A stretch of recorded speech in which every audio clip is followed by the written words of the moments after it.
Then remember, this is millions of Zimbabwean dollars that he sold his ranch for. So he had a lot of faith that that money was going to be worth something. And then here's this bill printed in 2008 for $100 trillion. To refresh your memory on trillion, a trillion is 1,000 billion, a million. Okay, so basically, and this bill allowed you to basically purchase a loaf of bread. So for that ranch, he sold the thousands of cattle, the thousands of acres, all the land, and that 30 years of hard work translated, because of the collapse of the Zimbabwean dollar, to less than a loaf of bread. It got so bad in Zimbabwe that actually the workers would want to be paid during the mornings so that they could give the money to their wives and have them buy groceries during the mornings, because the currency would be worth about half as much at night and they would be able to buy less. It's a pretty terrible thing. Another issue is that online exchange tends to lack any notion of privacy. If you need some sort of central authority to validate and maintain the currency, you have to share what you buy with that central authority in some way, form, or fashion for them to verify that you indeed have that money and you're not double spending it. It's legitimately yours. And that introduces some privacy concerns. You also have to trust one nation at a time. And that's very problematic, because just like the rancher who trusted Zimbabwe, he got burned terribly. And if you're an American, you have to trust the U.S. government that the dollar is strong and secure. If you're a Chinese person, you have to trust that the yuan is secure. You have to trust that the euro is secure if you live in the European Union. And there are some doubts now in the European Union if that's the case. So there's a lot of faith and trust that you have to place in people that you've probably never met, who are making decisions that sometimes you aren't even privy to the reasons why. So there's a lot of faith there. In addition, you have to have faith in more than just the original validator, but also entities like banks and PayPal. Here's why. If you're online and you're spending money, your money has to be sitting in some sort of account, like Chase or Wells Fargo. It has to be sitting in some sort of account like PayPal. If PayPal goes out of business, if Chase goes out of business, unless your government has made a commitment to go ahead and reimburse you, and they do this generally through the FDIC in America, you lose everything. Or let's say the government itself has instability and lots of banks go out of business, it may not even have enough money on hand to be able to compensate you.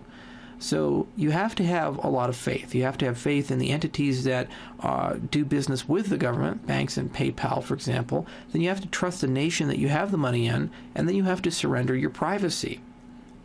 And all of this is somehow propped up and held up by a very small group of people whom you've never met, probably never will meet, and a lot of their decisions are made in secret. So there's some problems with regular money. So how do we solve these problems? We understand that we need money.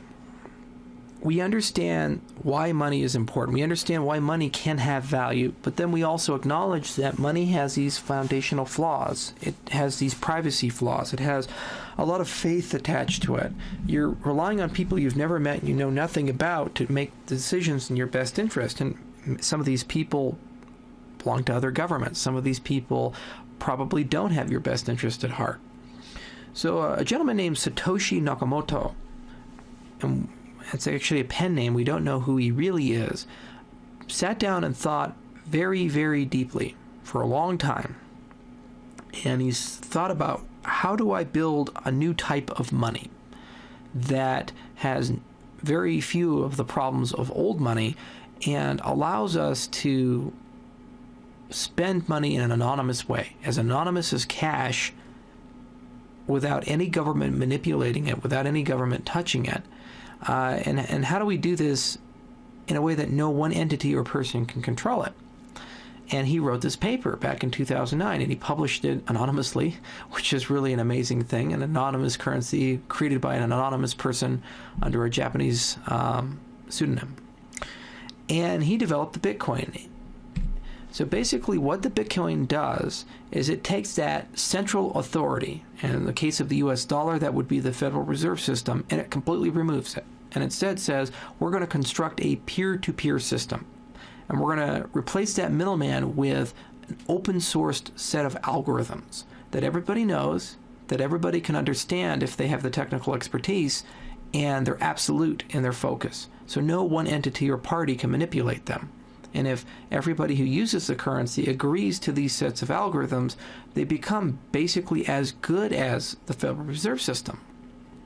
In our Bitcoin mining lecture, we're going to discuss the algorithms in a little bit more depth and a little bit more detail. But suffice to say that they're, at this point, incredibly well vetted. Since this came out in 2009, we've had 4 years to look at them, to have the whole world tear them apart and try to see flaws or issues. And for the most part, there is a consensus that these algorithms are incredibly well designed and stable. And we'll discuss them in a bit. The Bitcoin system, if you want to understand it, is kind of like a collection of clients analogous to torrent clients. So if you know what a torrent is, think of BitTorrent, think of file sharing. Like people talk about downloading videos online or downloading music online, and you take pieces of it and distribute it to many people.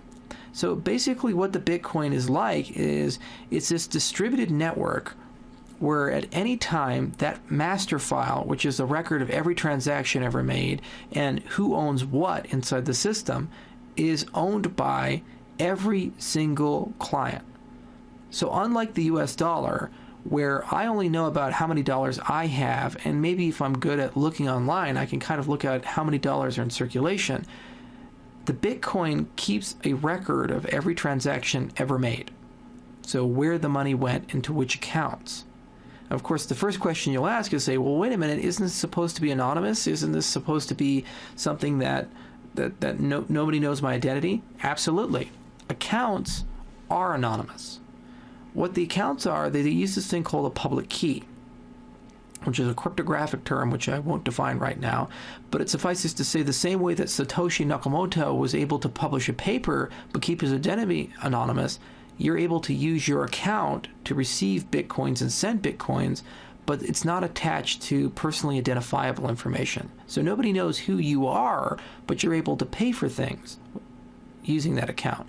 It's really an amazing concept if you think about it. So here we have a currency which removes the middleman, so no government is in charge of this, no corporation or group of people are in charge of this.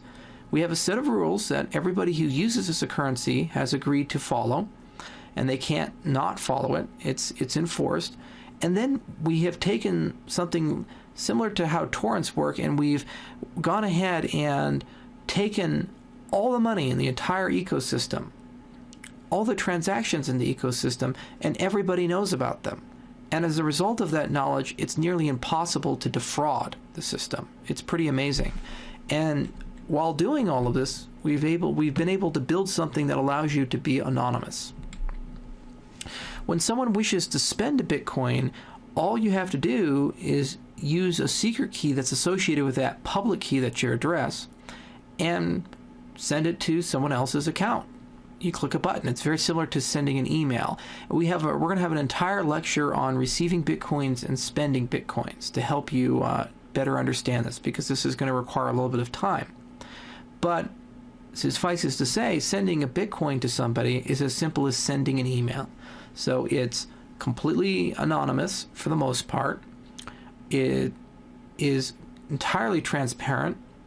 All the rules are absolute. They're set in stone, and there's no way to cheat them without breaking the entire system, and then everybody would know the system is broken, and no one entity can control it. So that is the Bitcoin in kind of a really high-level nutshell. And throughout this entire course, we're going to be tearing that apart and analyzing pieces of it, and so hopefully you'll kind of gain a better understanding of the entire Bitcoin.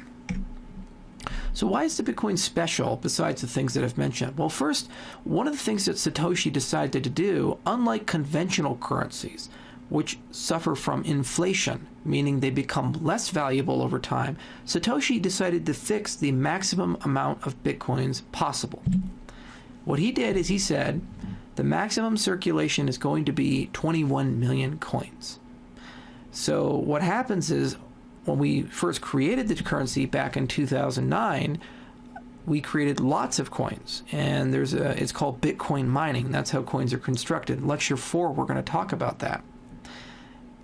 But over time, we create less and less coins. So think of this like a gold mine. When we first start mining gold, there's lots of gold in the ground. It's the first time we've done it, so you can find it everywhere. Or like oil.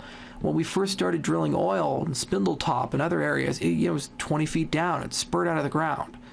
But now we're having to get oil from Athabasca and like use complex stuff to convert proto-oil into real oil, and go offshore to the Arctic in these hellish wastelands just to get the same amount of oil. So it's becoming more difficult to get oil. And it's the exact same way with the Bitcoin. The Bitcoin behaves like a commodity with a maximum limit on how much can exist, enforced by those open source algorithms. No one party can enforce that. It's enforced globally. So it's an intrinsically deflationary currency. It actually becomes more valuable over time, as opposed to things like the dollar or the euro, which become less valuable over time. Therefore, there's an incentive to save. Second, every transaction is verified by the entire Bitcoin network. So imagine if every time someone goes to spend $1 at King Soopers or at 7-Eleven or at Walmart, a Secret Service agent pops up with all the other Secret Service agents and looks at that dollar and then tells the cashier, yeah, the dollar's good. That's basically how secure the Bitcoin is in terms of counterfeiting. If you attempt to spend a Bitcoin twice, the network will find out about it, or the entire network will shut down.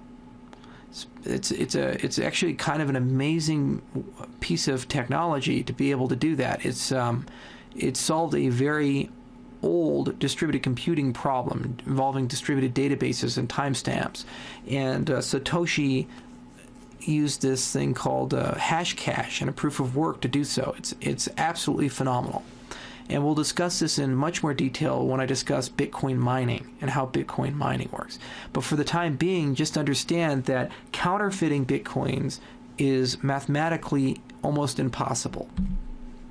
And while all transactions are known, like cash, there is no identity explicitly attached to the transaction, which makes the Bitcoin pseudo-anonymous. As I mentioned before, although we know where what accounts receive Bitcoins and those transactions to accounts, and we know the entire history, if you can separate your identity from that address, which is very easy to do using lots of different pieces of technology, no one can ever know that you're the person who owns those Bitcoins.